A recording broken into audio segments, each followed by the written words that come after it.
Reconhecendo que em Moçambique a situação dos direitos humanos continua preocupante e os defensores de direitos humanos são frequentemente sujeitos às mais variadas formas de repressão, perseguição, rapto e violência psicológica e física, a Rede Moçambicana dos Defensores de Direitos Humanos trabalha para impedir o fechamento. So that's what we want to perhaps discuss.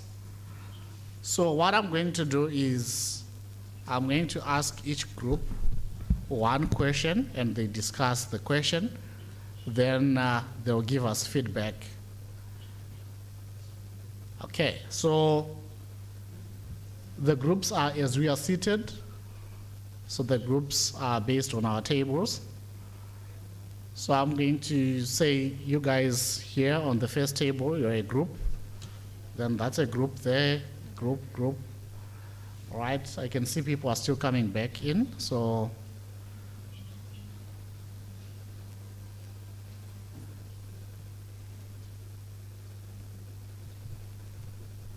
All right, I think, okay, so that's a full group.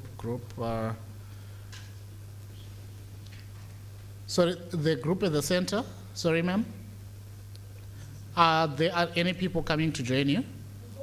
Yes, they're coming back. Okay. So I'm just gonna. Okay, they're coming back.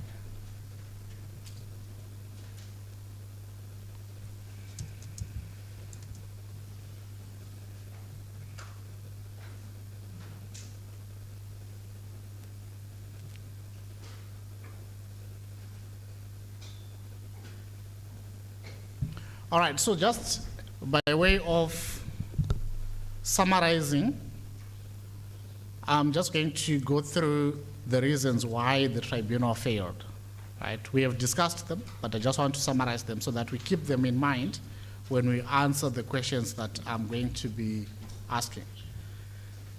So the first reason why the tribunal failed was that it was viewed as a threat to government power, and there was also the belief that the tribunal would jeopardize the sovereignty of member states. I'm sure you all heard the words of the Zimbabwean Minister of Justice emphasizing on the issue of sovereignty. Then there was there was a clash between the socio-political dynamics and the legal obligations of various countries. So the socio-political dynamics we're looking at here are, for example, the need for Zimbabwe to carry out its land reform. Then we also have the legal obligations of other states to enforce those judgments. Like, for example, the South African government, South Africa ended up enforcing the FIC judgment. Then there was also a dichotomous understanding of the purpose of the tribunal between political leaders. Because if you listen to the Zimbabwean Minister of Justice understanding of the SADC tribunal, it was actually not the correct understanding. They believed that the SADC tribunal was an appeal body, of which it was not. Then the orders of the tribunal were not effectively enforced, so there was lack of enforcement mechanism. I think that's a very huge problem. Then the procedures of the tribunal itself were complicated and unclear. We did not discuss this point, but if anyone is willing to engage on it, I'm happy to discuss it. Then there was also a lack of funding. We did not discuss this for the judges, for the tribunal itself. And the big one was that there was lack of political will to have an effective tribunal. And there was also adverse political interference. I think that stems from the lack of political will. Political interference. And then we also had the member states undermining the authority of the tribunal. Right, so that's basically what led to the demise of the SADC tribunal. Now, as we are seated, I have basically 4 questions that we need to engage in. So the people on that table, at the center table, may you please just join this one, if possible. You can just move with your chairs only. This one, yeah. You at the center table, may you please join these 3.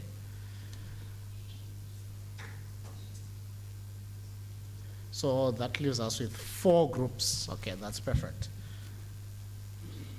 Right.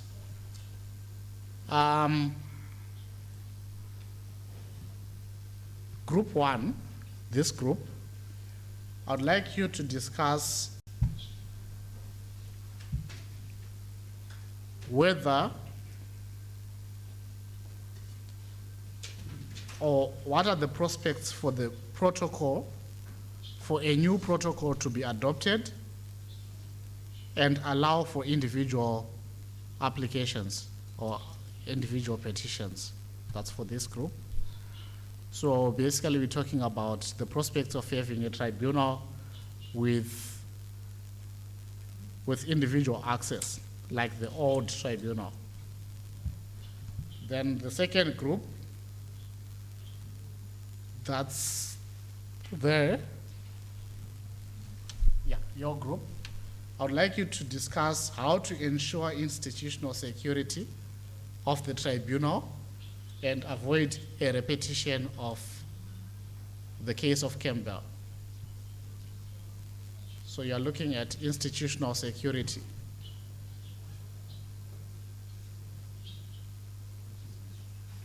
Right. Then I want 2 groups to discuss on enforcement mechanisms, right? So that group will discuss enforcement mechanisms in domestic countries, or sorry, in the countries themselves. Then this group will discuss enforcement mechanisms at international law, international level. Right, and the last group, please tell us whether you'd want to have a new tribunal altogether or reinstatement of the old tribunal with a new jurisdiction. Okay, so if you did not understand your question, I can come there and explain. All right.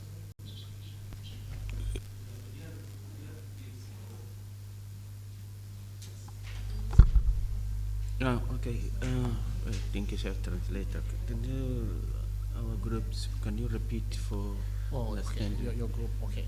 So what I'm saying is, no, for this group only. Oh, you mean the translator? Okay. So what I'm saying is, this group is to discuss what can be done to ensure institutional security, so that is to strengthen the organization and avoid what happened in the case of Campbell. That's the political interference and so on.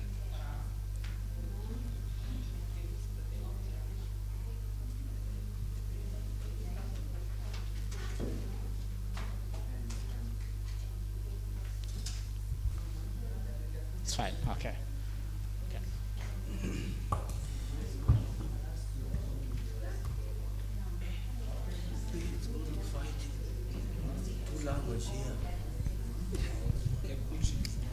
Need translation?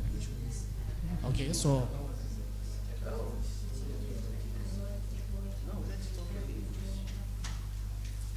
sorry?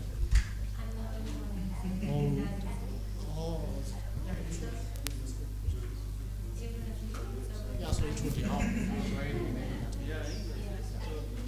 Okay, so here.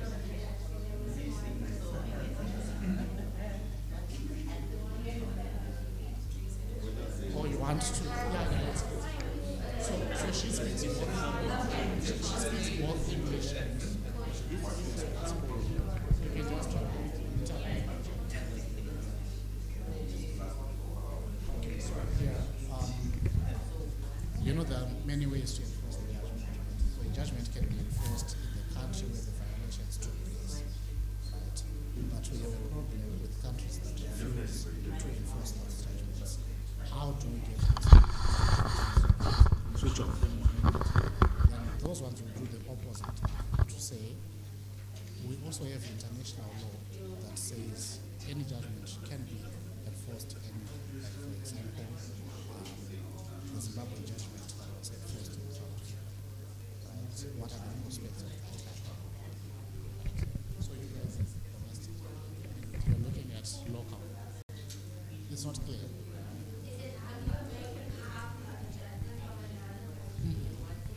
No.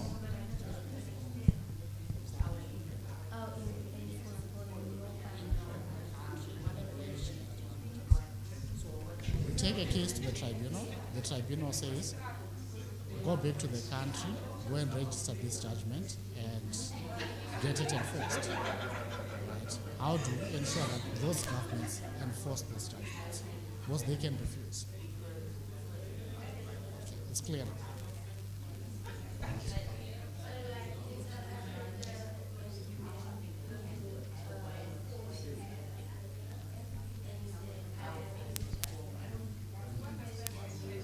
Enforce it.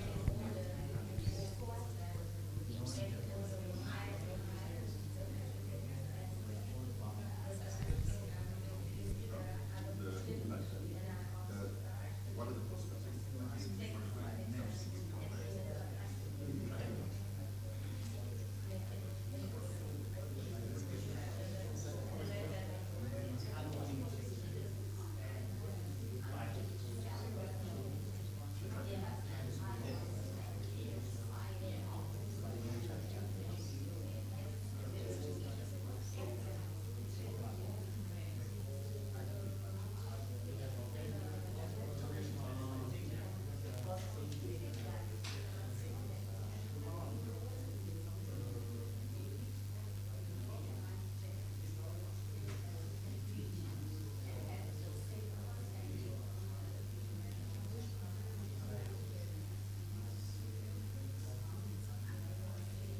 private jokes, so we said, okay, we'll make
Okay. Are we ready? No, we are not supposed to. We are not supposed to be drafting dissertations. So we just want to get like just feedback on what you have come up with. It doesn't have to be perfect. We are not seeking for it to be. We want ideas. What is it that can be done? But the question is, what now? All right, so who wants to go first? Yes. All right.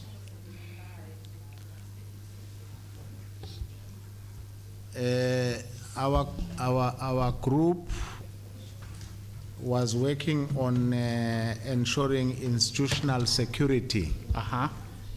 And we have the following views. We need a binding protocol to be in place where all member states will align to the protocol. Mm-hmm. 2, we need the tribunal to have adequate budget, be allocated adequate budget. 3, we are saying civil society must find a way to participate in the appointment of local judges, if there are any, or in the mechanism of participating in the appointment of judges of the tribunal. So Okay. that should be defined by the protocol itself. And then citizens, civil society, to mobilize citizens and sensitize them about the tribunal so that politicians cannot interfere in the day-to-day operations of the tribunal. Citizens must ratify and know that this is their ultimate court when remedies locally are no longer obtainable. Of course, citizens will use civic education, dialogues, media, etc., etc. Thank you. Thank you. While still in that group, so the budget, does it have to be an independent budget that they raise on their own? Do they have to allocate themselves that budget and have their own funding? They are allocated from the consolidated fund of SADC, but Yes. once that is allocated to them, Uh-huh. they are fully responsible, All right. and then account to the SADC institutions as any other organ of the institution. But Okay. that budget should be fully managed and be accountable for, but from the consolidated fund. Okay, perfect. So regarding the issue of the budget, why is it necessary for the tribunal to have its own budget? That's to ensure independence, right? Because the moment you have a tribunal that is funded by external donors, then it means those donors are now going to direct or to control that tribunal. The independence will have been compromised. So the issue of budget is very important. Then binding protocols, I agree with you absolutely. Appointment of judges, do we have to stick with the summit being responsible with appointing judges, or do we have a summit that appoints a committee that's responsible, like how we have your judicial commissions? Do we set up a similar judicial commission for the SADC tribunal, or do we still rely on the summit to appoint? But what they did is they came up with a funny name that's called Committee of the Ministers of Justice to be responsible of appointing judges, instead of coming up with like a judicial commission where members are appointed on merit, not because of their political appointments in their own countries. All right. I think that model can be really good to address the challenges of the head of state's interference in the processes. Because if you have a judicial service commission, then you will appoint people that are competent. You can even draw from the private sector, civil society, Yes. and then of course from the organs of state. All right, indeed. All right, then there's one that I would have wanted to ask, but I forgot. It's in relation to access to justice. Because there's a social dimension that we didn't deal with here. Applications and petitions to international courts are very expensive. So how do we ensure that some Tom in some street somewhere in Soweto can take their case to the SADC tribunal? Do they have to be funded by NGOs that are pursuing their own agendas? Or do they have to have access because there is probably access to free legal aid? So I think that's a question that needs to be looked into to ensure that in as much as we want to have a SADC tribunal, that SADC tribunal should also provide for access to justice as a social dimension to it. All right, mobilization of citizens. I agree, citizens really need to know. Okay, any input from any other table from what we have heard? Okay, nothing, no contributions? All right, table, next table.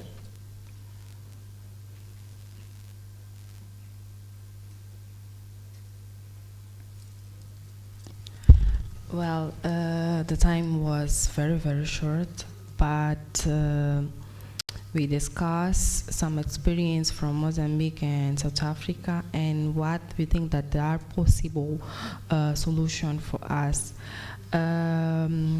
We was trying to compare Europe Union and African Union.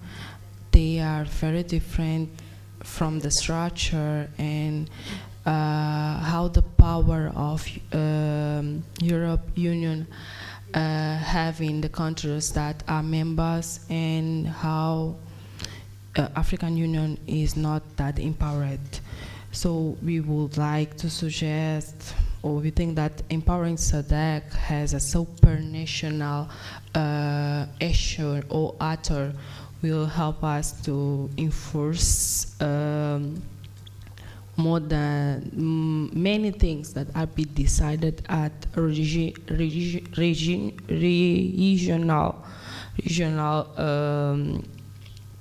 decisions and things like that. Another thing that we was discussing now is about how the SADC is kind of political because the high post or the headers of the SADC are presidents, and sometimes they got some union that we don't have or we have, but it's not that powered in us as citizens or civil society. So we would like to suggest or see how we will implement not normal citizens, but non-political citizens as president, as council, or things like that on SADC. And another thing that we talk about is about the judicial power, the national judicial power have, I don't know how to explain, a commitment or things like that with the regional court, so they will work both sides, and the relation has to be straightforward and not mention the government or things like that, so that we will get in a point that the regional court, the national court are working together, and they have to follow up all the rules that will come from the regional court. And I think that it is what we wrote here. It was like a short discussion, and we was trying to find some mechanism. But for us, this one that I mentioned are the first one, are the one that can start everything and make everything happen. Or unless that we can create a non-political community on Southern Africa that will help us to enforce all the constitutions of the regional court. Thank you. All right, thank you so much. So you basically touched on exactly what I was looking for, right? So the issue of the relationship between national courts, right, your local courts in your country, and the tribunal is very important. So what kind of relationship can be built in order for there to be a synergy between local courts that appreciate the fact that there's a regional court out there that passes decisions that at some point will be required to enforce or to apply in our own countries? So that relationship needs to be built. So thank you so much for that point. And I like the fact that you also looked at the EU strategy. That's actually brilliant. So in the EU, they basically just rely on the fact that you signed a protocol, you signed a treaty, you abide by your signature, that's all. They don't have countries like Zimbabwe that will say, nah, we didn't sign that. Right, so that's actually a brilliant idea. Then, so your question was difficult, and theirs is also difficult, so I'm going to leave them for the last. You.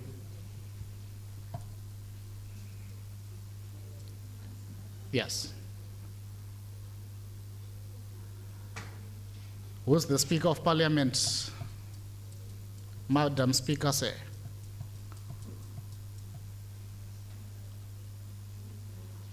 Do you guys need a moment? Then we'll go to another group.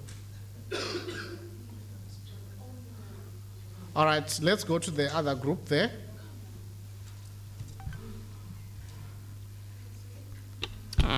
So we were talking about revival or complete renewal of the tribunal, and I think we came to a sort of hybrid. I mean, we had half and halves, and then we had one completely scrap the whole thing and start anew. But overall, what we spoke about was that there needs to be reform of the tribunal so that the mechanisms that are there, such as things that have been brought up in the room about the relationship between the tribunal and the courts, accountability mechanisms and all of that, how does the tribunal actually work? So reform to make the tribunal functional. And another thing that came up in the conversation was the integration in SADC itself. So if you look at other regional economic blocs that have similar structures, like what we said, ECOWAS and the East African Community, what is it about those models that make them work and enforceable that was lacking in the SADC tribunal? So I think even as we look at, as we look to the West, like the European Union and all of that, we also have models in Africa that work. So what is it about those that work that didn't work for SADC? But also another key criticism in the SADC region that would probably need to be fixed is the actual true integration of the region. Because if you look at ECOWAS, if you look at the East African Community, there's actual integration that allows such mechanisms to function well. So that's another thing that, in thinking about what's going to happen in the future of the SADC tribunal, we have to think about what does true integration in SADC, beyond you can go to South Africa for 10 days visa-free, or beyond you can go to Mozambique, what is the actual integration of even our systems of court and all of those things that will allow this mechanism to work for the citizens of SADC, as opposed to, again, just being another body that's there but doesn't work. So we opted for reform, but we were also mindful of what exactly does reform look like, because we need to have it as a working body and not just reform it for the sake of saying, oh, it's back, but what is it going to do for the people? Okay, so that takes us to, so you said you want reform. Now they're going to tell us the reform that we want. So is it individual petitions or interstate disputes?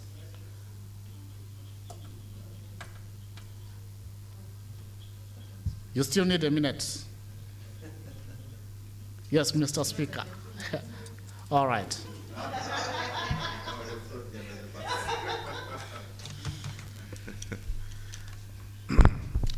So, in our discussion, which centers on whether the state parties will allow individual access, our discussions have drawn the conclusion that there is no political will from the state parties that will allow individual access to the tribunal. And from our brainstorming, the main reason why there is no political will is because the state parties do not want to be held accountable for their actions to other states. So allowing individual access will further compromise that accountability. And as we have brainstormed for solutions, what has happened in the past is that we've been preaching a lot to the gallery. So a new approach needs to be taken. And that approach, the consensus requires heavy lobbying with individual heads of state who would require them to convince their colleagues to possibly allow, the individuals to lodge complaints. And the reason why this approach is pertinent is because speaking directly to decision makers enhances the possibility of gaining rapport and support from other decision makers once it comes from that level. What has happened in the past is there's only been lobbying at levels that are not at decision-making level. And it's believed that once we proceed to lobby directly with the heads of state who are the decision makers, they in turn can influence their colleagues to accede to allow individuals to access. If there's anything else that I've left out, anybody could include. That is what we've come up with. All right, perfect. So this group, their task was basically to look at, if we say we are now reforming or we have now established the tribunal, what kind of tribunal are we going to have? So the main issue is it going to be a tribunal that allows individuals direct access, or is going to be a tribunal that simply deals with interstate disputes? Right. So they said the prospects of having individual access are very slim, right? Because it's a threat to politicians, right? It's viewed as politicians will not allow for there to be individual access. Now, what is the solution? They came up with a solution.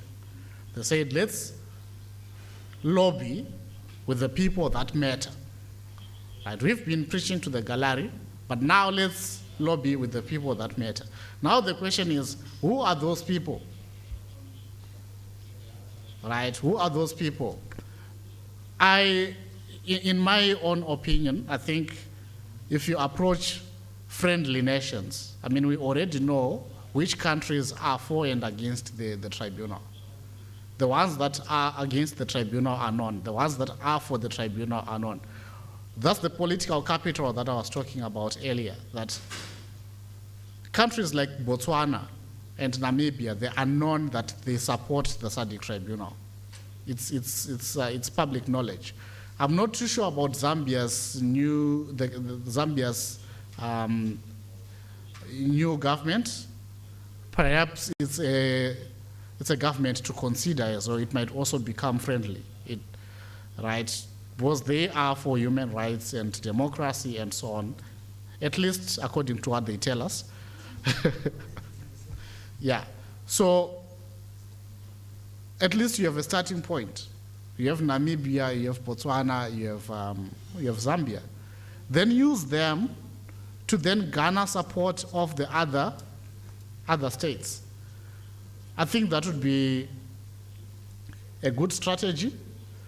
So remember, the question is what now? None of us here is a politician. Do we have any MPs here? No. Right, we are just gathered here, we write our reports. Those reports will probably not even be read by a single politician, right? But now we need a strategy that works.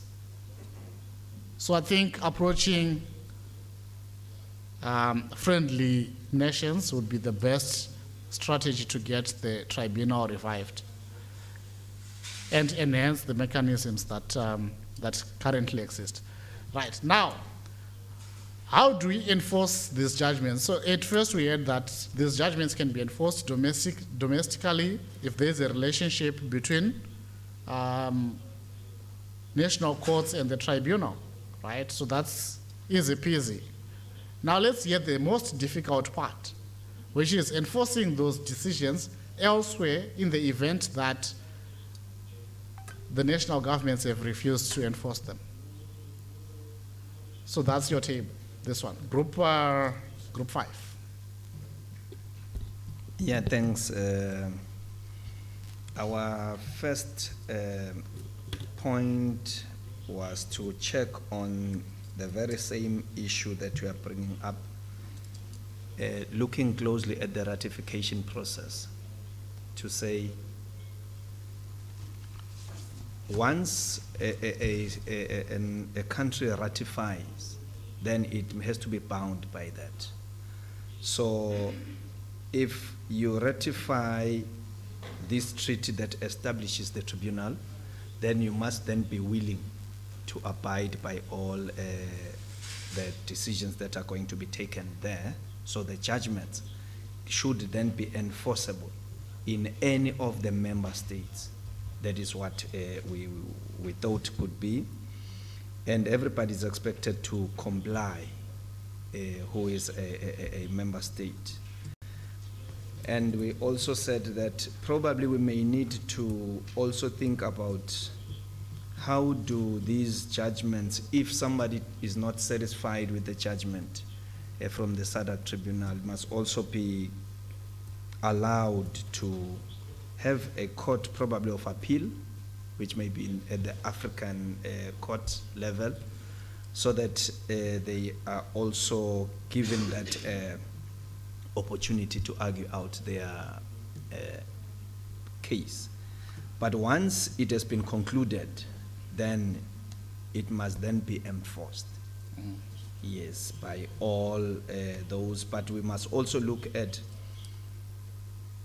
measures that can be put up, such as sanctions, if they may be applicable, as well as suspensions, probably from participating in those bodies. But it is also has a bearing on what the group behind us has said about what is it that ties these states together. When mainly in the ECOWAS, it is because of their trade agreements. That is what makes them to more Stick together, yes. Stick together, because they tend to lose a lot in terms of trade, which is what keeps those politicians there in those seats, because as their countries trade more, they generate more in terms of economy, which then is distributed amongst them. So probably we may need to look at what is there in the SADC that can tie these states together. And then also we said that we must also look at then the enforcement part, that it may also have to go beyond SADC and Africa, because most of the countries and probably most of the politicians and heads of state, they have offshore investments. When they are found guilty to have violated those rights and they must then pay, we must have access to those offshore investments as a matter of enforcing those decisions or those judgments that have been passed by these courts. But we, like I said, we had also thought about remedial things in terms of saying they must be afforded a chance of appeal into any of the courts that could be availed there. But I'm also then, as a second thought, the aspect of going offshore, that may it then not invoke saying there must have been an international court that would also agree to the same judgment. But the other question would be then to look at how fast the process can be, because that's the problem with using these courts, these tribunals. It takes a lot of time, such that the person may lose interest. That is one. It's time, but secondly, it's the monetary aspect to it. That we should not have these cases being too expensive for people to explore. Because once they are made expensive deliberately, so that you don't go there. Because if you don't go there, then somebody gets away with it. Yeah, thank you so much. All right, thank you so much. Yeah, so brilliant contributions there. So you'll find that we have people who are realists, then we have people who are idealists. Right? So ideally, we have read, I mean, there are many prospects for the revival of the tribunal. We can actually, if you were asked to draft a protocol today, I mean, you'd come up with the best tribunal ever, probably better than the European Court. But in reality, we are led by politicians, and politicians pursue political interests first. Sure. And that's the main stumbling block. So everything still comes back to the issue of sovereignty. How do we debunk, or how do we bust, in fact, the issue of sovereignty? Because that's the main defense that all these states use. You mentioned the issue of ECOWAS being held together by trade and so on. I think here in Southern Africa we had, okay, so I've done this other study where I compare the West Africa and Southern Africa, and that's a peace and security study. In West Africa, so in Southern Africa, we rely on what we call regional hegemony. And our regional hegemony is South Africa, right? So I think South Africa needs to step up and play a crucial role to ensure that it puts all other SADC members into line. But South Africa doesn't do that. Or at least the ANC government doesn't do that. The legal framework in South Africa allows for that. But the ANC government puts solidarity ahead of everything else. Because for them, the relationship between liberation movements is more important than human rights in other countries. So that's the main challenge that we have. So how do we bust that? Again, to ensure that there is real regional cooperation in matters of human rights in Southern Africa. So ladies and gentlemen, is there anyone who has anything to say before I close my session? I'm well beyond time, so that means we are probably going to have limited lunch.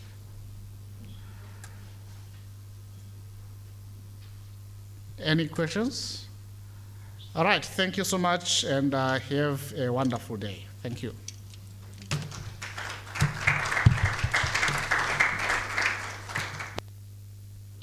Thank you very much, Dr. Tembu, for that presentation and training. We can now head over to lunch. It's going to be at the same place that we had it yesterday, at the restaurant. And shall we say we come back at 2 o'clock, please. Thank you. Enjoy your lunch, everyone.